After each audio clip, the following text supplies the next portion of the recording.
But once it get close to that time, you know what I mean, it's time to go to work, you know? And when we go to work, I know what comes after that.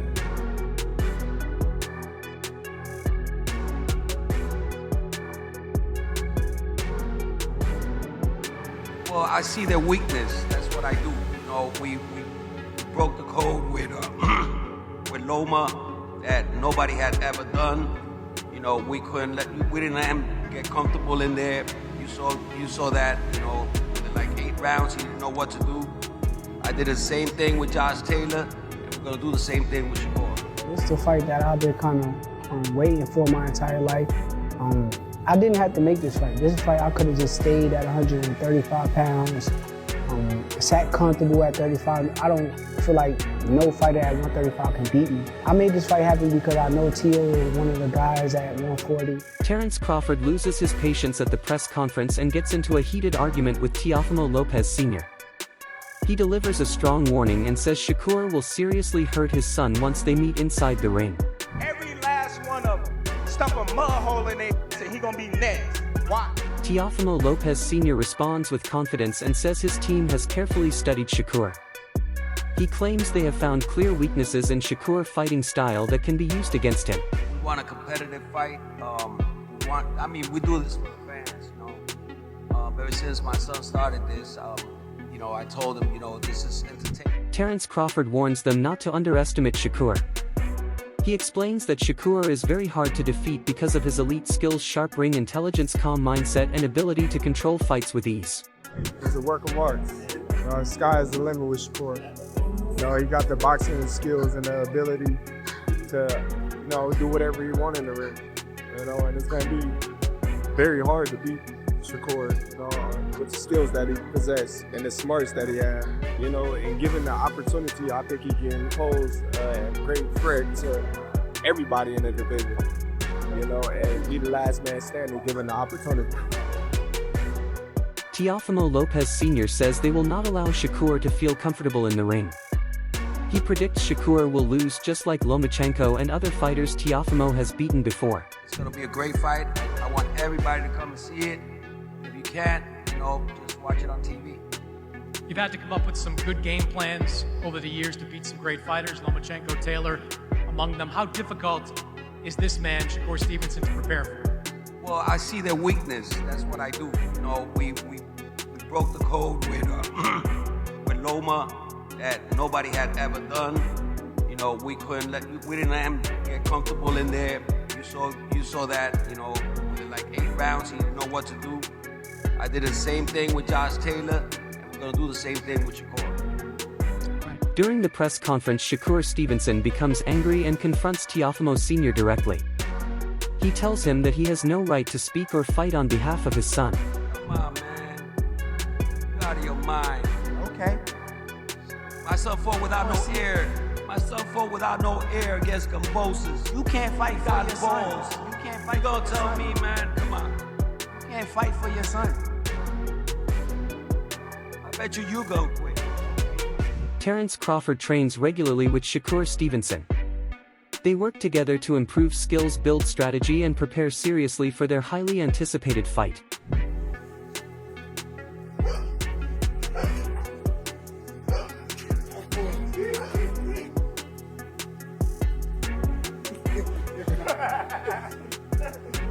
How was this at my club?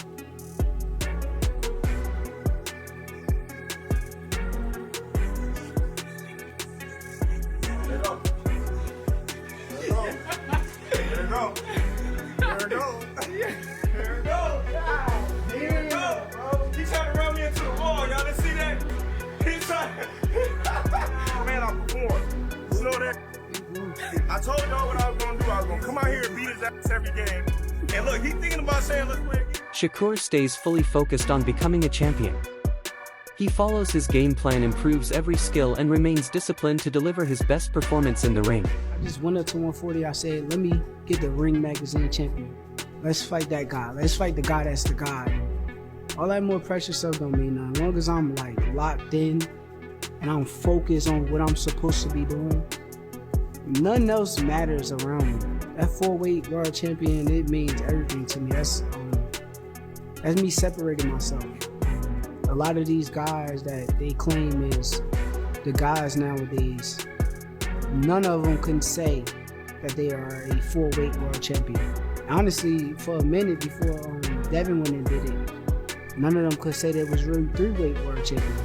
So now for me to go to the 4th and the next level is a different type of thing. And a lot of people got to respect me because at the end of the day, if they don't respect me, they don't got no choice. Analyst Henry explains that a clear weakness appeared in Teofimo Lopez's fight against George Kambosos Jr. Lopez's low lead hand can help with distance but becomes risky when he attacks aggressively. Teofimo Lopez has a bit of an issue. It's something that it's not always an issue, but it's something that certain fighters can turn into a weakness for him, and it's something that is a weakness for him when he fights the way he did in this fight.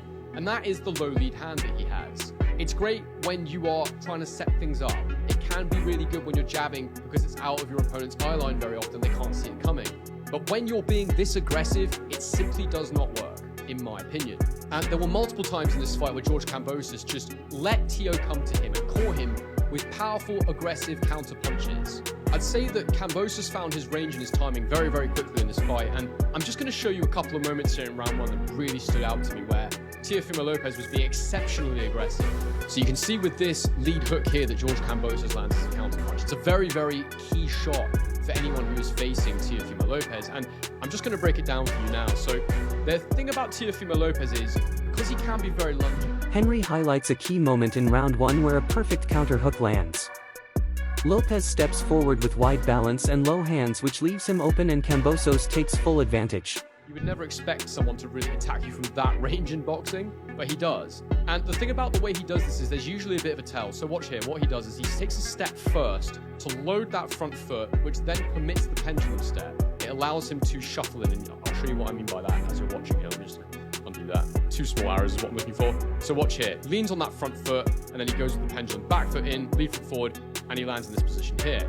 Now you can see the problem with this position here is that his balance is going to be hard to get because his feet are so wide and his hands are low. So whilst his chin is tucked in, that's good, his hands are low. And as he throws, Kambosos has that lead hand ready and waiting. Watch what happens here. He quickly leans back, he fires that check left hook, and he gets out. Beautiful work.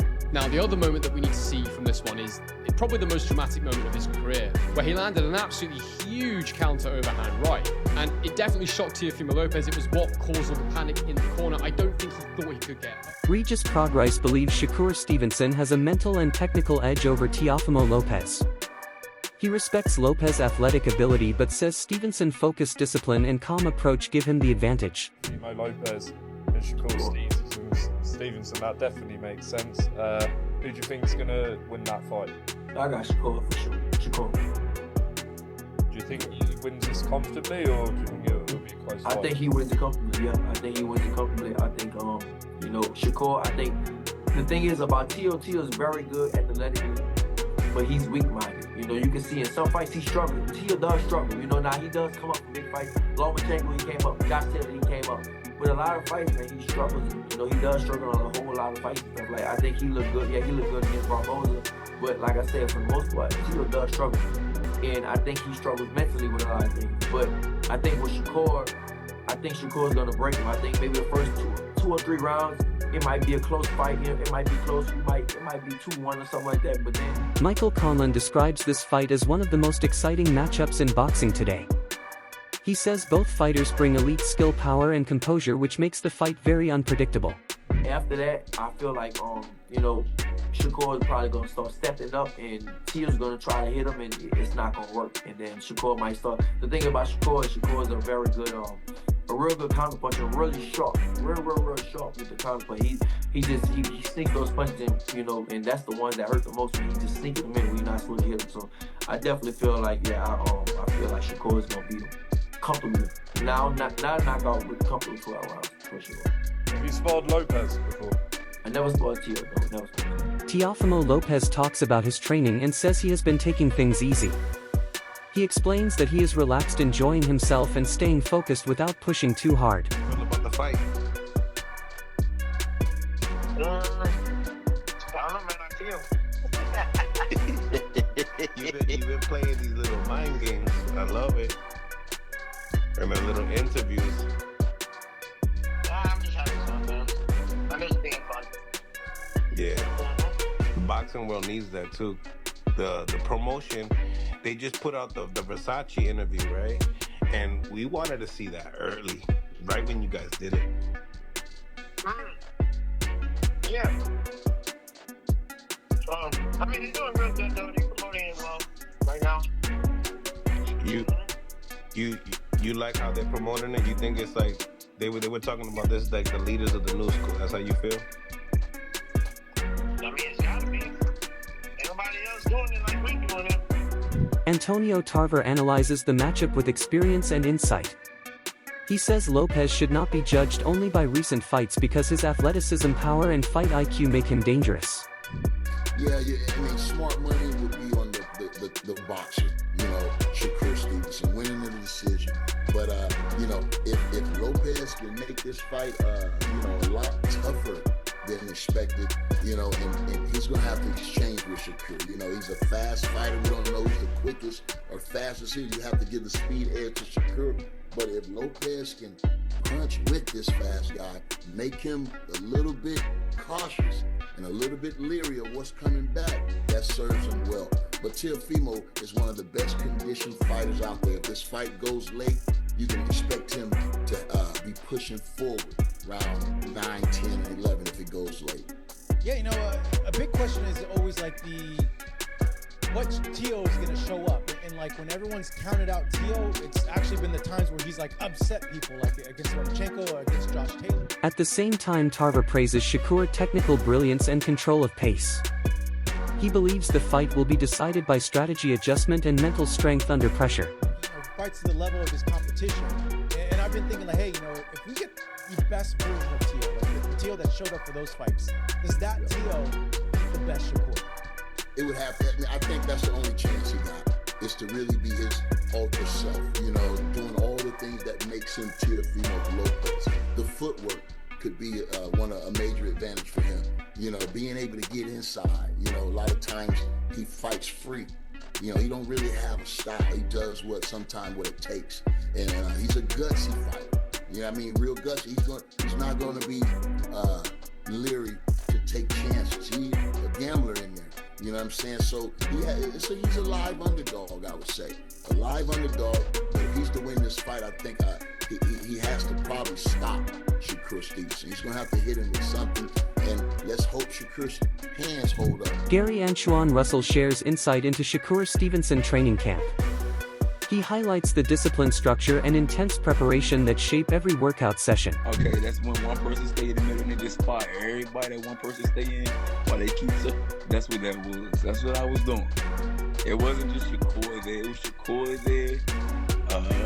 Richard Hitcherson's was there. He didn't want to spar. Who else was there? I want to say what? Keyshawn brother was there. Keyshawn Davis' brother was there, but he was just there as a spectator. I was about to spar with Troy Isley. Right. Did some rounds with Troy. You sparred all of them. Not Keyshawn brother. That was another day. But they was all there. All of them was there. That whole little camp. And there was another gym that was there too. So it was like 2 gyms that came to give us some work. Russell explains that sparring sessions feel like real fights. This helps Shakur prepare for different styles while staying calm, focused, and in control at all times. I stayed in the middle and I did my rounds, boom. Did 6, hopped out, did 6 more, did 7 more straight. 6, hopped out, did 7 straight, boom. And the rounds that y'all seen with Shakur was the ass in my last run. Oh, back end. The back end. Yeah, that was the last run. I'm like, all right. And they was doing like 3, hop out, or 2 and hop out, 2 and hop. So they was fresh. It was fresh, and it was before the Olympics. Motherfuckers is getting that grown man strength and that beefy body now. Like, come on, bro. Like I said before, still stands. Skills pays the bills. So you can be strong and big. If I'm going to outskill you, then I'm going to outskill you. Yeah, we just saw that with Canelo and Terence. Exactly. Put on a crazy work. When talking about the upcoming fight, Shakur Stevenson shows calm confidence and strong self-belief. He stays focused, ignores outside noise, and sees the fight as another step in his growth. It's cool. I mean, that's their opinion. Like, you know, they could say that. But I know he never fought nobody on my level. Like, I'm 1,000,000% sure that Tio has never seen nobody as good as me in his life. He's talking about, like, once he gets through you, then he wants Crawford, names like that. How do you think he would do against someone like Terence at this point? I think he gets knocked out. Can't even hang with him. Yeah, he's too little. Bud is too big for him. Right. As far as skills, though, do you think he's on par with the likes of Terence?